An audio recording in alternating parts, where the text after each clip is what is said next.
Hi guys, this is Ovidiu from Crypto Data. In today's episode, I will explain you a little bit more about the functionalities of the key one. Let's take the regular phone calls. Let's take the phone app and I will explain you how it works. Basically, on a normal phone, on the normal smartphone, on a normal device, you have a contacts and phone app. A normal. Okay, I have a contact, John, with a phone number, with an email and everything. With the key one though, it's a little bit different because we have two types of contacts. We have the regular number contacts, as you know them by now, and we have the blockchain contacts. This means the regular app is split into the phone book, the contacts agenda is split into regular and blockchain. Basically, if I click on the left side, I have the normal contact. If I click on the right side, I have the blockchain ones. Let's put it this way. Let's add a friend of mine. I just add a new contact. It's called, let's say, test. I have a normal number. It's test, a regular, a friend of mine. Most likely you know all these things. But if I switch to the right side, I have the blockchain contact. Let's add a blockchain contact as well. I will add Ovidiu 12345. That's a previously created user. The catch is like this.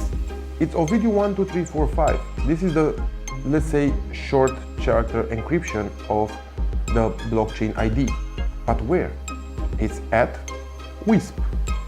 It's not an email. Do not try at wisp.com. That's something. No, it's not that dot. WISP is the blockchain, voice over blockchain communication protocol. WISP is the graphical user interface for our voice over blockchain protocol. This means Ovidiu 12345 is the user ID at WISP, voice over blockchain protocol. Now I want to add it to the contact. I create a new contact and it's called Ovidiu test. Right now, you see in a contact I only have test, correct, because test is a regular phone number. But if I go back and I check the voice over blockchain contact, I also have only one contact, and that's Ovidiu test, because Ovidiu test is not a normal contact and test is not a voice over blockchain contact. So basically, we're speaking about a voice over blockchain phone book agenda. We're speaking about a normal smartphone agenda. There's two types in the same time.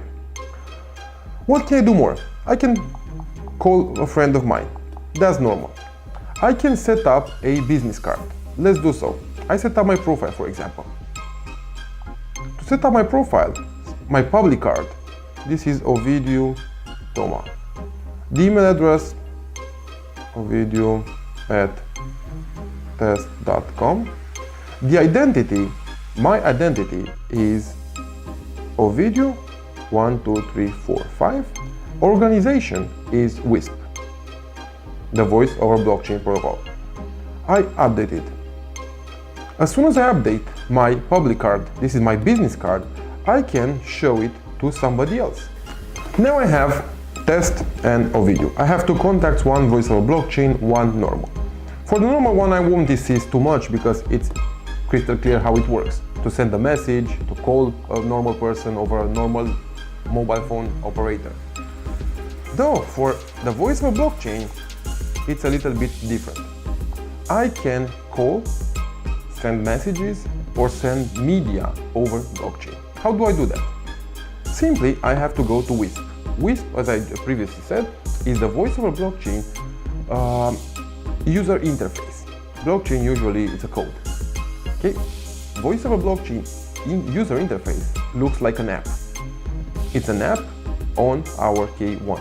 Nobody else can have it, nobody else can download it. It's not a downloadable app or a compatible app on a third-party device. It's only on the K1. Only the K1 having the private key connected can access the voice over blockchain protocol. Let's go to WISP. I am asked for permissions. First of all, I have to log in to my ID. If I don't have a private key connected, the device won't work. if I have the private key connected that I previously configured, I can connect. One of the IDs I created before was Ovidiu 1, 2, 3, 4, 5. Organization, as I previously said, is WISP.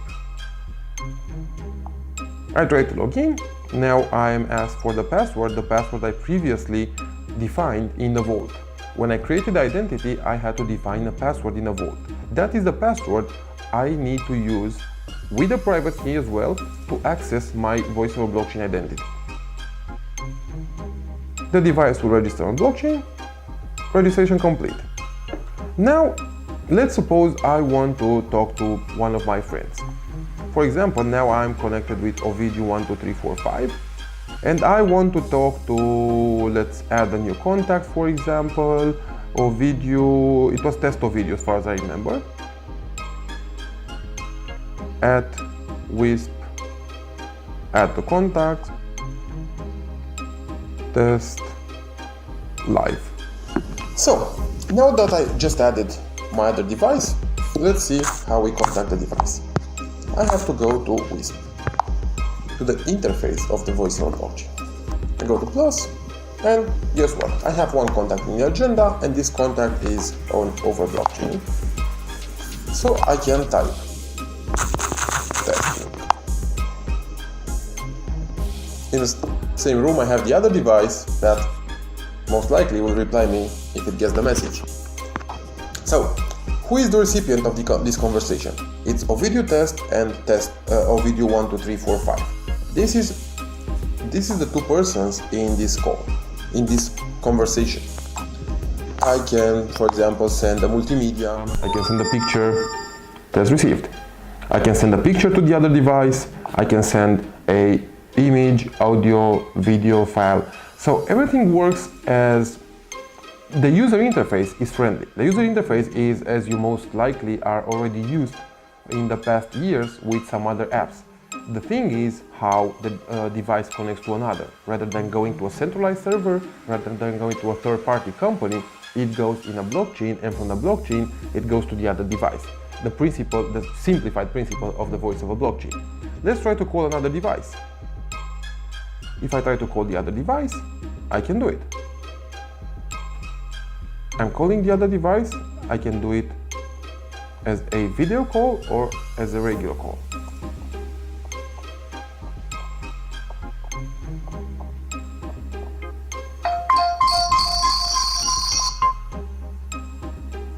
Super. So, WISP, to recap.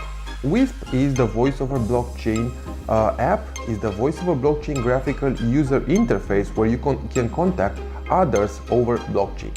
Sending files, initiating calls, sending messaging, or initiating video calls. All of them is possible. The Contacts app is split in two sides. The regular ones over regular carrier, over regular cell GSM, or the voice over blockchain side. With some other cool features of security, I will let you explore here all of them. This is all for the moment. Thanks for watching this episode. Cheers.